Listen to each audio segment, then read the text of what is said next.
Assalamualaikum warahmatullahi wabarakatuh. Bismillahirrahmanirrahim. Alhamdulillahirabbil alamin. Allahumma shalli wa sallim ala sayyidina Muhammadin wa ala alihi wa sahbihi ajma'in.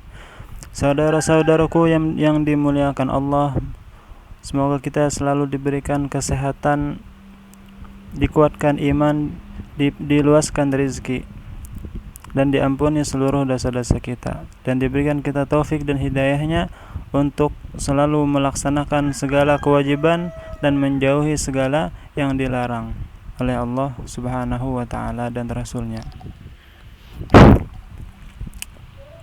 Meneruskan pelajaran kita kitab Umdatus Salik wa Uddatun Nasik sampai qaulul musannif wa sallallahu ala sayyidina Muhammadin wa ala alihi wa sahbihi ajma'in. Alhamdulillah, kemarin kita sudah membahas tentang salawat, sudah membahas secara ringkas sedikit sejarah Nabi Muhammad SAW. Lalu kita meneruskan kalimat beliau wa ala alihi wa sahbihi ajma'in.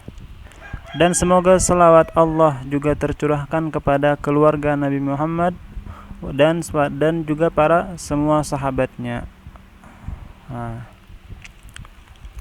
Wa ala alihi, para keluarga Nabi Muhammad. Siapa para keluarga Nabi Muhammad itu?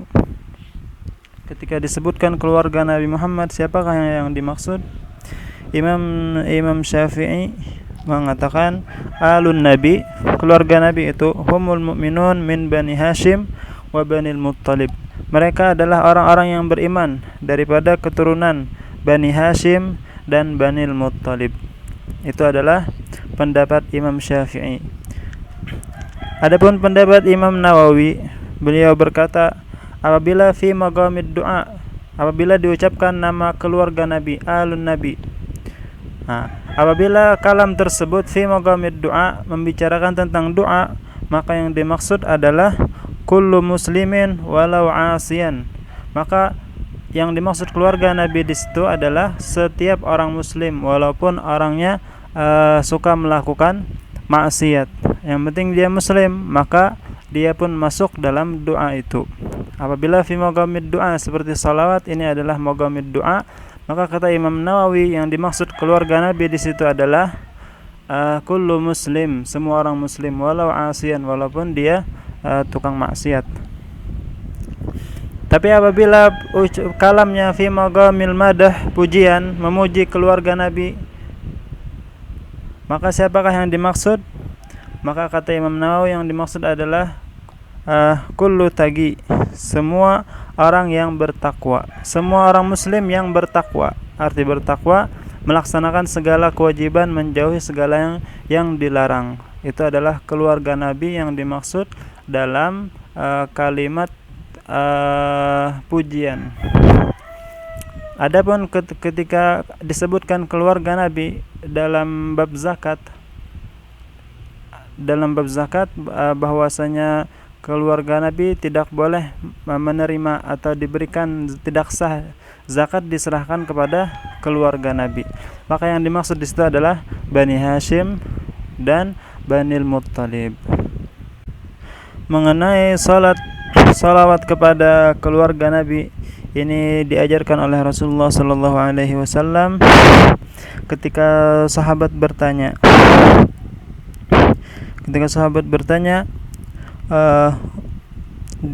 kaifa nusalli alaika ya Rasulullah idza sallaina alaika fi salatina.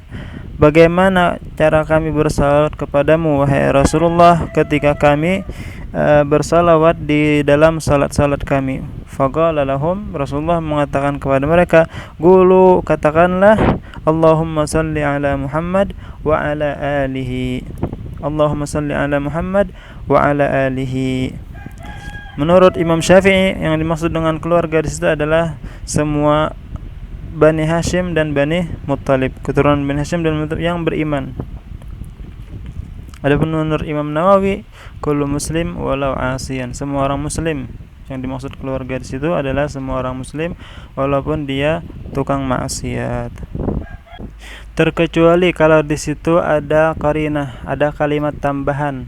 Misalnya ada kalimat at-tahirin wa ala alihi at-tahirin. Nah, maka yang dimaksud di situ bukan semua orang muslim, tetapi yang dimaksud keluarga situ adalah memang keluarga Rasulullah, Bani Hashim, Bani Muttalib, itu yang dimaksud. Rasulullah Shallallahu Alaihi Wasallam pernah bersabda bahwasanya beliau mengatakan yang artinya dua hal yang bisa kita pegang setelah kepeninggalan beliau. Setelah beliau meninggal, dua hal yang harus kita pegang. Beliau mengatakan Al-Quran wa itrati. Al-Quran, kitabullah, dan para keluargaku. Artinya kita dua hal itu yang bisa kita pegang adalah kitabullah, Al-Quran, dan keluarganya Rasulullah Sallallahu Alaihi Wasallam, dzurriyyatnya. Itu adalah kemuliaan para keluarga Rasulullah. Rasulullah mulia, begitu juga keluarga Rasulullah adalah keluarga yang termulia daripada seluruh keluarga siapapun di dunia ini. Karena semua yang berkaitan, yang berhubungan, yang dekat dengan Rasulullah Sallallahu Alaihi Wasallam akan menjadi mulia. Mungkin sampai sini kita menjelaskan. Kita teruskan lagi kalimat setelahnya, yaitu wa ala alihi wa sahbihi ajma'in. Wa sahbihi, dan para sahabatnya. Siapa itu para sahabat Rasulullah? Para sahabat itu maknanya sahabat itu jamak dari kalimat sahib. Sahib itu secara bahasa Arab maknanya adalah man talat isyratuhu bihi fahuwa, itu sahabat. Barang orang yang lama berteman. Kalau misalnya orang yang lama berteman dengan kamu, maka itu adalah sahabatmu. Dan yang dimaksud dengan sahabatnya Nabi, tidak harus lama berteman, akan tetapi cukup satu kali pertemuan saja, itu orang yang bertemu dengan Nabi sudah dinamakan sahabat, sudah tergolong sahabat yang mendapatkan fadilat yang sangat besar, dengan syarat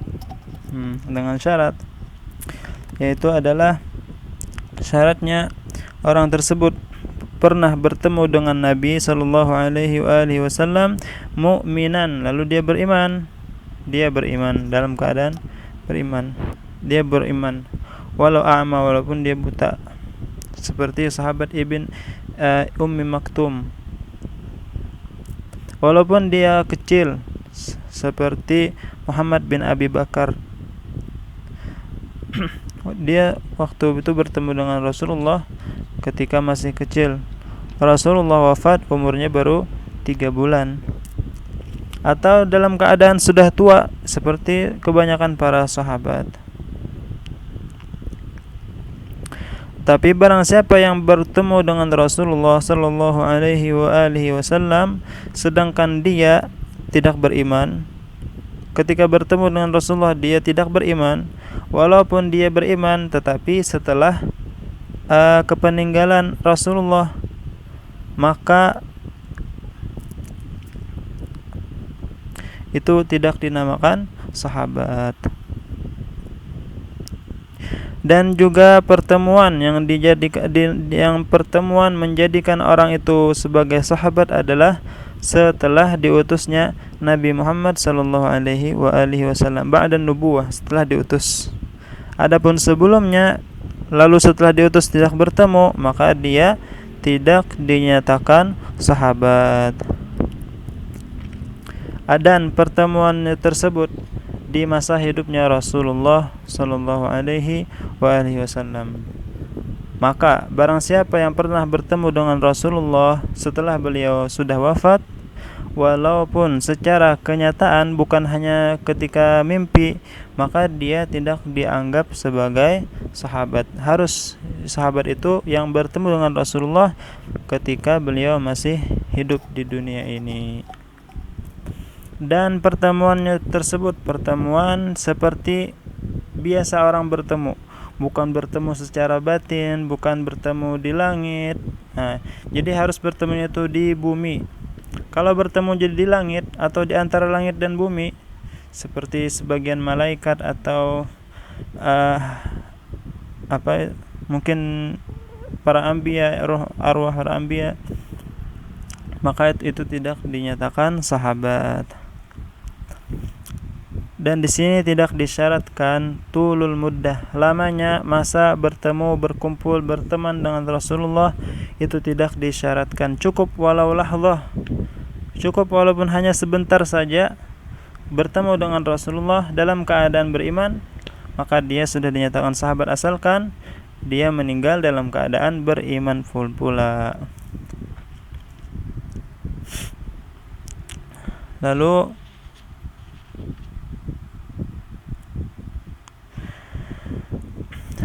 jumlah para sahabat yang ditinggalkan oleh Rasulullah ketika beliau wafat, jumlah mereka ada 124.000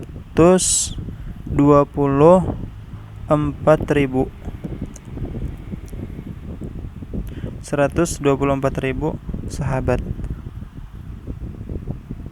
Kata ulama seperti jumlah para anbiya 124.000. Nah, kata ulama jumlah sahabat Rasulullah ketika beliau wafat itu sudah mencapai 124.000. Kata ulama seperti itulah jumlah para anbiya yang telah diturunkan wahyu, yang telah Allah berikan wahyu kepada mereka. Dan dikatakan di situ bahwasanya tidak ada seorang pun sahabat yang tuli. Nah, itu katanya karena mukjizat Nabi Muhammad sallallahu alaihi wasallam. Ketahuilah bahwasanya Nabi Isa alaihi salam pernah bertemu dengan Rasulullah sallallahu alaihi wasallam fi Baitul Maqdis bi jasadihi wa ruhihi, dengan jasad dan ruhnya. Ketika kapan? Ketika Isra. Ketika itu Allah hadirkan semua para anbiya. Roh arwah para anbiya. Ketika Nabi Isa kan belum meninggal. Nah, ketika itu beliau bertemu di Baitul Maqdis. Maka Nabi Isa dinyatakan sebagai sahabatnya Rasulullah sallallahu alaihi wasallam. Begitu juga Sayyidina Al-Khadir. Sayyidina Al-Khadir juga pernah bertemu dengan Rasulullah di bumi. Maka beliau pun dinyatakan sebagai sahabat Rasulullah sallallahu alaihi wasallam. Kenapa dinamakan Khadir? Karena setiap beliau duduk di bumi di suatu tempat, maka tempat itu pasti akan menghijau, tempat yang beliau duduki.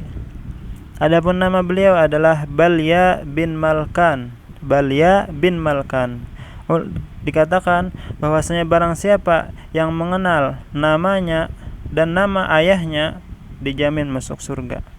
Kata ulama, barang siapa yang mengenal nama Nabi Khadir dan nama ayahnya dijamin masuk surga. Namanya adalah Balya bin Malkan. Itu adalah nama Nabi Khadir alaihi salam.